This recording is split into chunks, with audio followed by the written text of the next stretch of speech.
Having talked with hundreds of parents about ADHD diagnosis and the natural ways to help it, there's still a lot of confusion. If a child actually has ADHD, what are the causes? How can we help them without medication?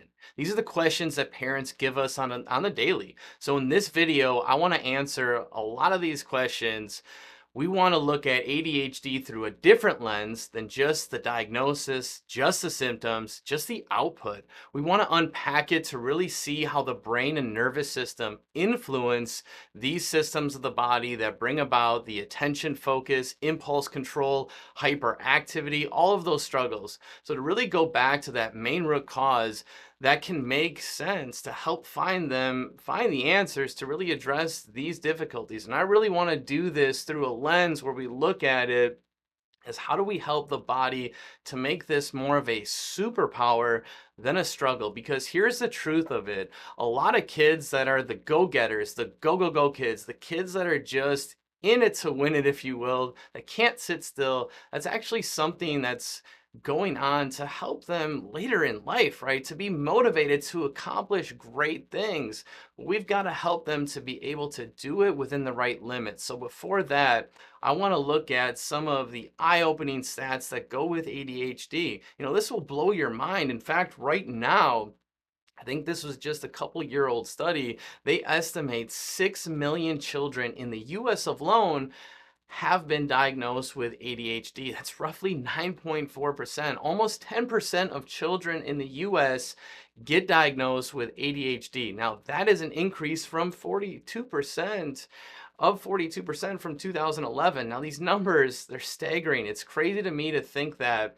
But what's really truly concerning is that many of these children are prescribed medication that go along with that diagnosis as the first line of treatment. Now, it's not really looking at, okay, what are the other maybe more conservative options? So that's what I want to talk about today. The other approaches, if you don't want to go medication first. Now, the good news is here at Reissing Health, we're seeing a growing trend of parents that are seeking more of those drug-free solutions that really go to this root cause. So in this video, I want to talk about really 7 steps that'll help you really understand ADHD better, know how to help your kiddos, and then get to the other side of it. And then, like I mentioned before, truly make it into a superpower, because not all of those characteristics are bad. And the last thing we want to do as parents is fully govern everything and really suppress everything with a medication. So the first things first, there's a lot of different types of ADHD. You might have heard it in the literature called ADD, ADHD, or other different titles on it. But really, I don't want to look at it as just what's the diagnosis or what's the test, because it's never a one size fits all. I want to look at it really how the body looks at it.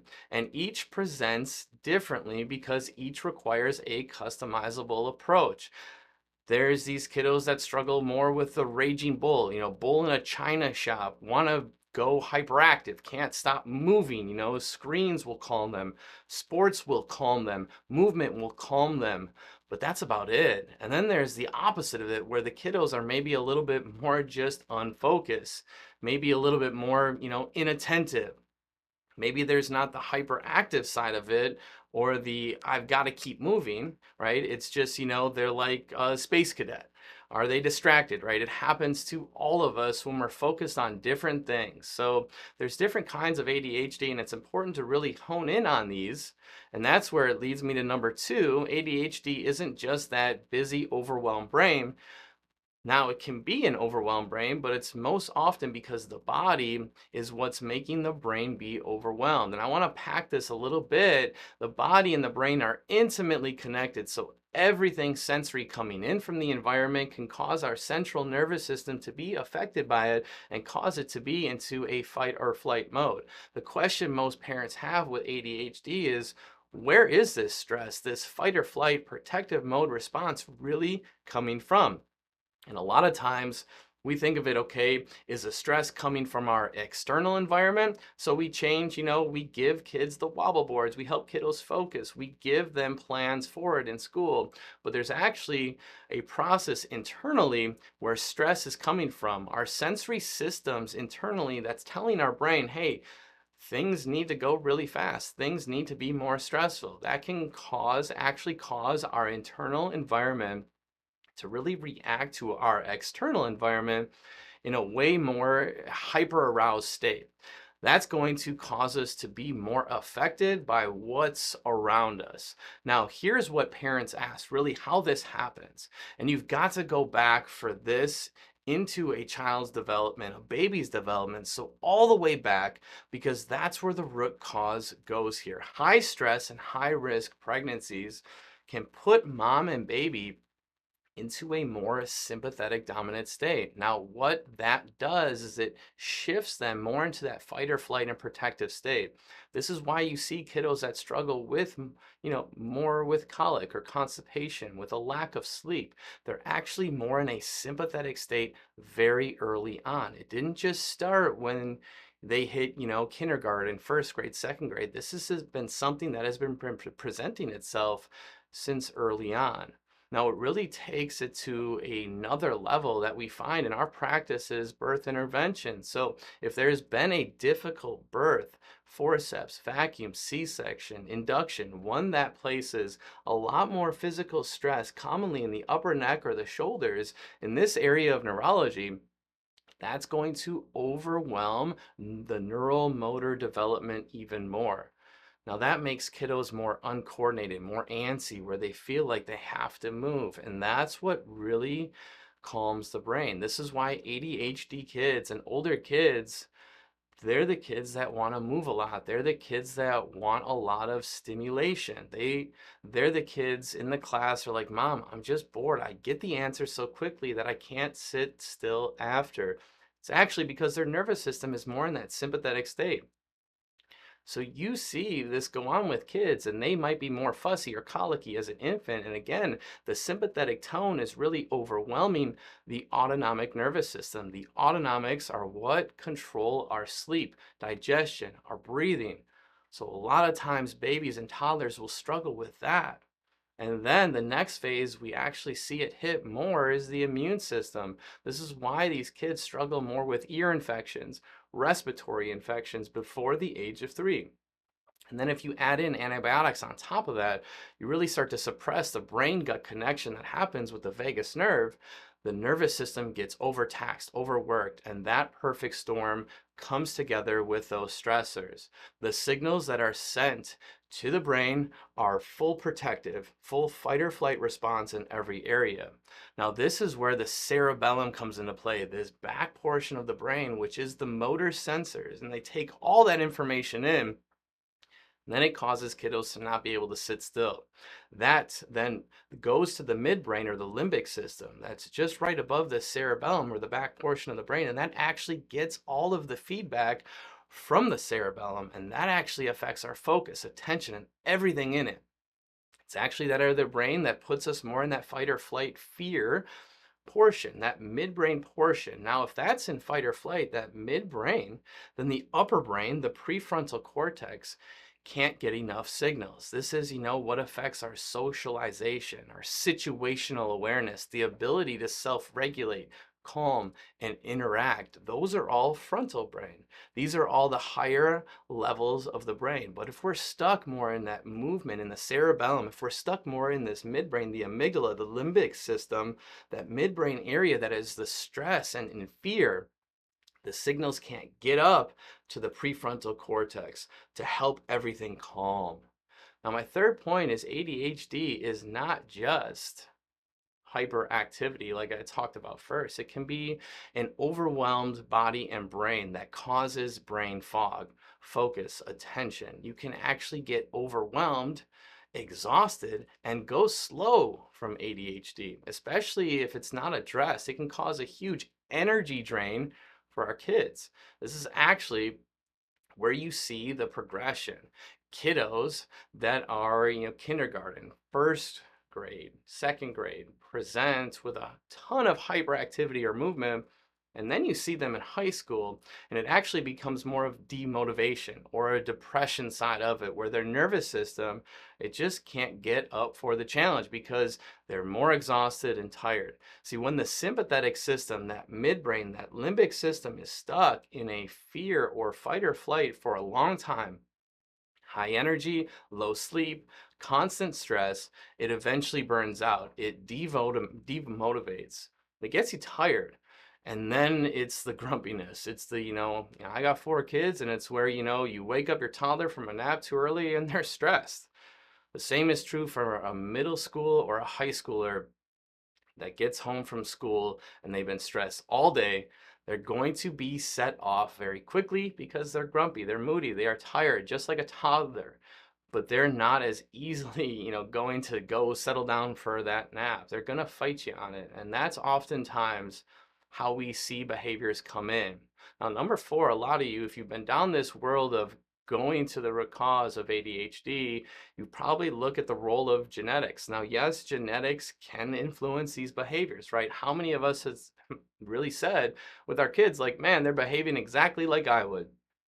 But here's the truth of it, not nearly as much of genetics plays into it as we think. See, some neurologists and scientists have actually looked at it and they said, there's about a 15% genetic imprint of that.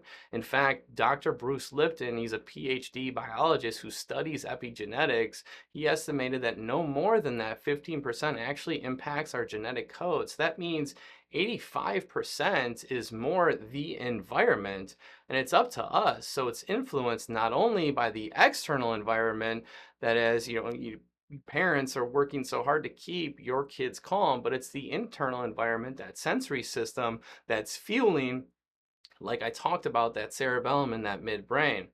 Now, you might look at this and be like, well, if it's not genetic, and what is it? Actually, take that as incredibly encouraging news. That means that even though dad or mom, that I might struggle with it, our kids won't, and they don't have to.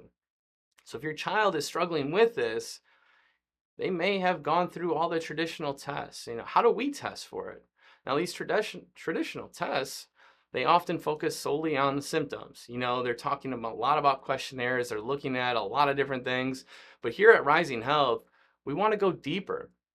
We use what we call neurological stress scans. Now, they allow us to measure the exact amount of dysfunction, distress, energy, and disorganization within the central autonomic nervous system.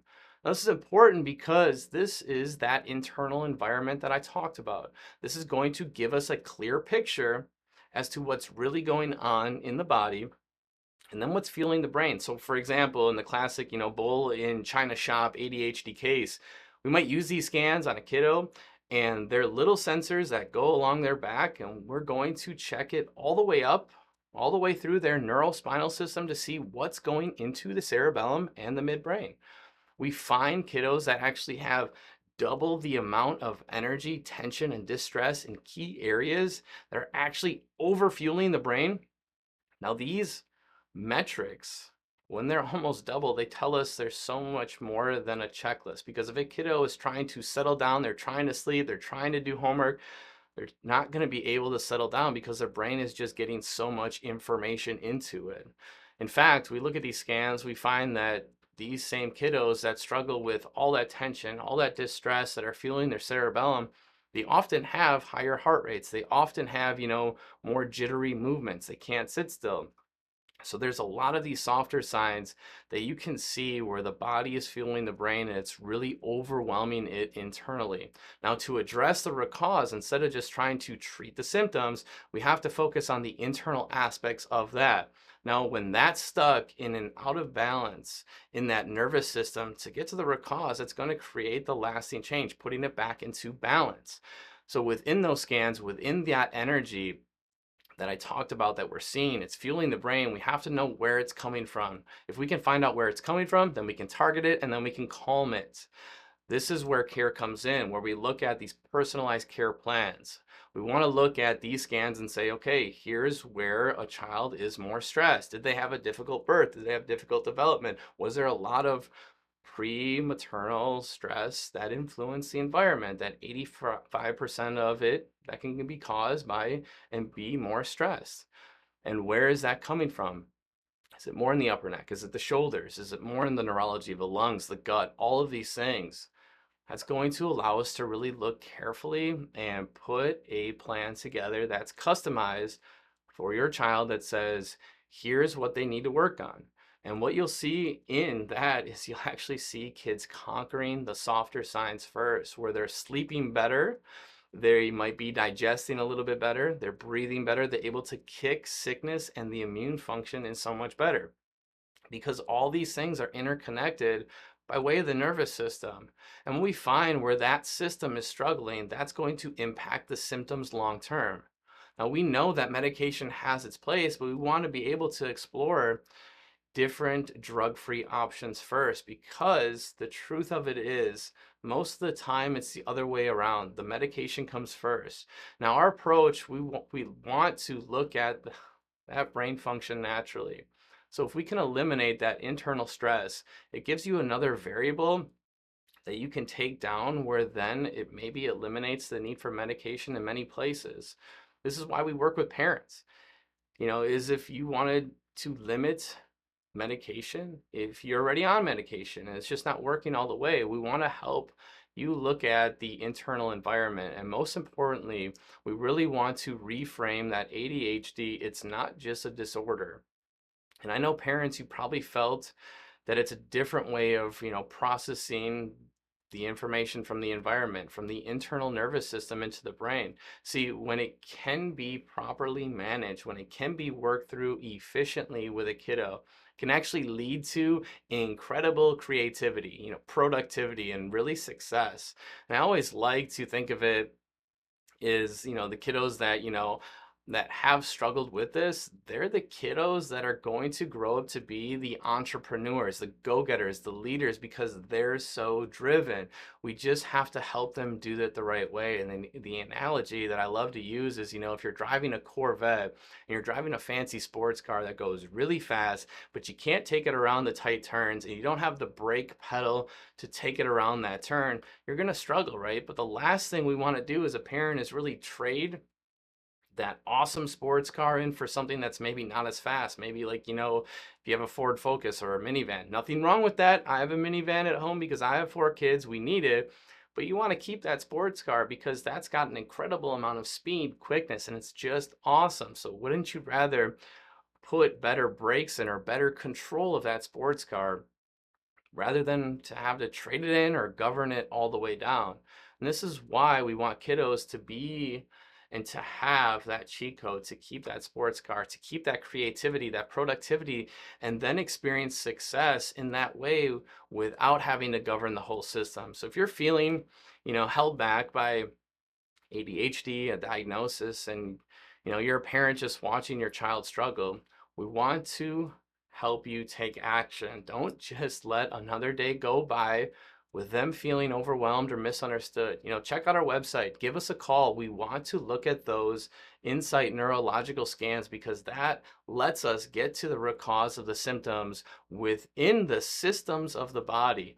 And that allows us to create a personalized plan because we want to be able to utilize that as a superpower and just thrive and be effective throughout whatever they're going through. So I hope this message finds you well. I hope it answered a lot of your questions about an alternative way to look at ADHD to give you more options. So if you have more questions, we would love it if you send us a direct message, comment on this video. Just know that we would love to help and we're here for you. So take care. God bless.